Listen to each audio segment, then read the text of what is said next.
आज हम new chapter start करने जा रहे हैं जिसका नाम है कॉन्टिन्यूटी एंड डिफरेंशियलिटी, चैप्टर नंबर 5। सबसे पहले हम करेंगे आज कॉन्टिन्यूटी। कॉन्टिन्यूटी का देखिए मीनिंग क्या है। कॉन्टिन्यूटी का मतलब है कि अगर कोई फंक्शन का हम ग्राफ बनाते हैं और उस फंक्शन का ग्राफ कॉन्टिन्यूस है तो इसका क्या मतलब है। जैसे कि मान लीजिए फंक्शन का ग्राफ इस तरह से कोई जा रहा है और ये चलता जा रहा है, देयर इज नो गैप। इस ग्राफ में कोई गैप नहीं है। तो अगर इसमें कोई ग्राफ में कोई गैप नहीं है या कोई ब्रेक नहीं है तो इस ग्राफ को हम कहेंगे ग्राफ कॉन्टिन्यूस है। तो यहाँ पर मैं बात करूंगा किसी फंक्शन की। हमको गिवन होगा कोई भी फंक्शन। अब ये फंक्शन कितने टाइप के होते हैं ये आप सबको मालूम होगा शायद। फंक्शन हमारे पास कितने टाइप के होते हैं। Function I let I stand for inverse trigonometric function, L stand for logarithmic function, A stand for algebraic function, T stands for trigonometric functions, E stand for exponential function। तो यहाँ पर देखिए फंक्शन हमारे पास कितने टाइप के हैं। इनवर्स ट्रिग्नोमेट्रिक जैसे sine inverse, cos inverse, tan inverse, cot inverse, sec inverse, cosec inverse. Logarithmic जो लॉग की टर्म्स में होंगे, जितने भी log x हो गया जिसमें लॉग आएगा वो लॉगरिथमिक फंक्शन है। अल्जेब्रिक जो x की टर्म्स में होंगे जैसे कि x² + 1 अल्जेब्रिक फंक्शन। ट्रिग्नोमेट्रिक जैसे sin x, cos x, tan x ये ट्रिग्नोमेट्रिक। एक्सपोनेंशियल e⁻x जिसमें होगा वो एक्सपोनेंशियल। अब कोई फंक्शन हमें गिवन है, हमको चेक करना है कि क्या ये फंक्शन कॉन्टिन्यूस है। हमें मान लीजिए x = a पर चेक करना है। किसी एक पर्टिकुलर पॉइंट पे अगर चेक करना है कि x = a पर ये फंक्शन कॉन्टिन्यूस है कि नहीं है। a क्या है, a is any real number, कोई भी नंबर है a। अब x = a पे ये फंक्शन कॉन्टिन्यूस कब होगा, जब left hand limit equal to right hand limit equal to f of a। ये फार्मूला नोट कीजिए आप। लेफ्ट हैंड लिमिट का मतलब है when x is slightly less than a, when x is slightly less than a तब function का क्या value होगा, वो होगा left hand limit. Right hand limit का मतलब है when x is slightly greater than a, वो जो फंक्शन का वैल्यू होगा उस वैल्यू पर वो होगी राइट हैंड लिमिट। और f ऑफ a का मतलब है कि x = a पर फंक्शन का क्या वैल्यू है, वो होगा f ऑफ a। अगर देखिए ये तीनों इक्वल है तभी फंक्शन कॉन्टिन्यूस होगा। अगर मान लीजिए लेफ्ट हैंड लिमिट और राइट हैंड लिमिट इक्वल नहीं है तो हम f a का वैल्यू नहीं फाइंड करेंगे। अगर क्योंकि ये दोनों इक्वल नहीं है तो वो तीनों इक्वल कहाँ से होंगे। स्टॉप। कॉन्टिन्यूटी का एक क्वेश्चन हम करेंगे आज। क्वेश्चन है check the continuity of this function at x = 2।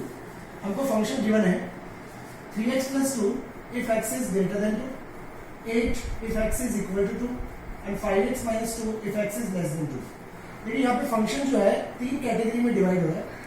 ये फंक्शन तब लेना है जब x का वैल्यू 2 से ज्यादा है, और ये वैल्यू तब लेना है फंक्शन का जब x का वैल्यू 2 के इक्वल है, और ये फंक्शन तब लेना है जब x का वैल्यू 2 से कम है। देखिए हमको इस फंक्शन की कॉन्टिन्यूटी चेक करनी है कि क्या फंक्शन कॉन्टिन्यूस है या नहीं है। कौन से पॉइंट पे चेक करना है, x = 2 पे।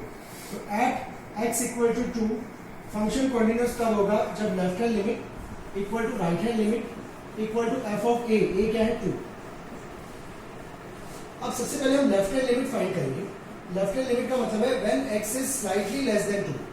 When x is slightly less than 2, when x is less than 2 function का वैल्यू है 5x - 2।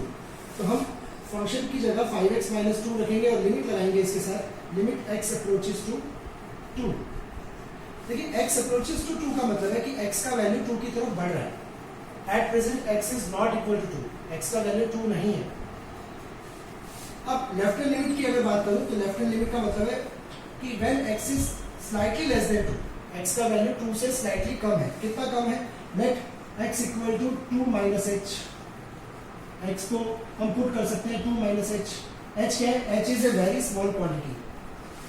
अब x को अगर हम इसमें पुट करते हैं 2 - h तो लिमिट चेंज हो जानी चाहिए। क्यों, क्योंकि अभी x अप्रोचेस टू 2 है। जैसे जैसे x का वैल्यू 2 की तरफ बढ़ेगा, as x approaches to 2, this implies x को जैसे ही 2 रखेंगे आप तो h का वैल्यू यहाँ से मिलेगा आपको 0। तो as x approaches to 2, this implies h approaches to 0। तो यहाँ पे लिमिट हो जाएगा h approaches to 0। तो h को 0 अगर आप पुट करते हैं तो आपके पास जो आंसर आएगा ये आएगा 8। तो लेफ्ट हैंड लिमिट का जो आंसर है वो आ गया 8। देखिए मैंने इसमें x की जगह पुट किया 2 - h। आप चाहे तो ये वाला मेथड ना करके एक और मेथड भी है, डायरेक्ट x को 2 इसमें रख सकते थे, डायरेक्ट x को 2 रखने से तब भी क्या आंसर आता 8। वो वाला मेथड भी आप कर सकते हैं, बट ये वाला मेथड तब अप्लाई कर सकते हैं जब डिनोमिनेटर जीरो, जब डिनोमिनेटर में कोई फंक्शन ना हो और देखना पड़ेगा कि क्या x का वैल्यू रखने से डिनोमिनेटर में जीरो तो नहीं आ रहा। तो अगर डिनोमिनेटर नहीं है तो आप डायरेक्ट x को 2 उसमें रख सकते हैं, नहीं तो बाकी क्वेश्चंस में अगर बाकी सब में आपको यही मेथड आपको अप्लाई करना चाहिए। स्टॉप। तो अभी हमने देखा लेफ्ट हैंड लिमिट का जो आंसर आया वो आया 8।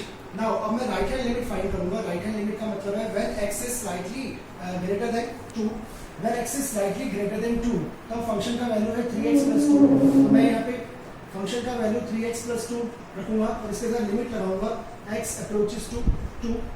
अब x को 2 इसमें आप रखेंगे तो क्या आंसर मिलेगा? तो आंसर मिलेगा 8। तो देखिए आप ये वाला मेथड भी कर सकते हैं, नहीं तो एक और मेथड है ये भी कर सकते हैं। और सेकंड मेथड है कि आप इसमें पुट कर दें x की जगह 2 + h, क्योंकि x is slightly greater then 2, तो x का वैल्यू 2 से बड़ा है। हमने एज्यूम कर लिया x का वैल्यू 2 से कितना बड़ा है? h बड़ा है। तो x की जगह जब आप पुट करेंगे इसमें 2 + h, तो इस तरह भी आप कर सकते हैं। लिमिट चेंज हो जाएगी, एज x अप्रोचेस टू 2 है तो h अप्रोचेस टू क्या आएगी? 0। तो लिमिट h अप्रोचेस टू 0 जैसे आप रखेंगे इसमें तो आपको जो आंसर मिलेगा वो मिलेगा 8। 3 × 6, 6 + 2 8। तो राइट हैंड लिमिट भी 8।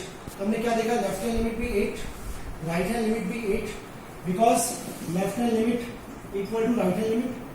अब आपको f ऑफ a फाइंड करना है। a क्या है? 2, मतलब x = 2 पे क्या फंक्शन है? तो x = 2 पे फंक्शन का वैल्यू 8 है। तो हमने क्या देखा? Left hand limit equal to right hand limit equal to f of a। a क्या है? 2। अब ये तीनों इक्वल है, therefore we can say that function is f(x) is continuous. Function continuous होगा यस एट x = 2। तो फंक्शन x = 2 पर continuous है।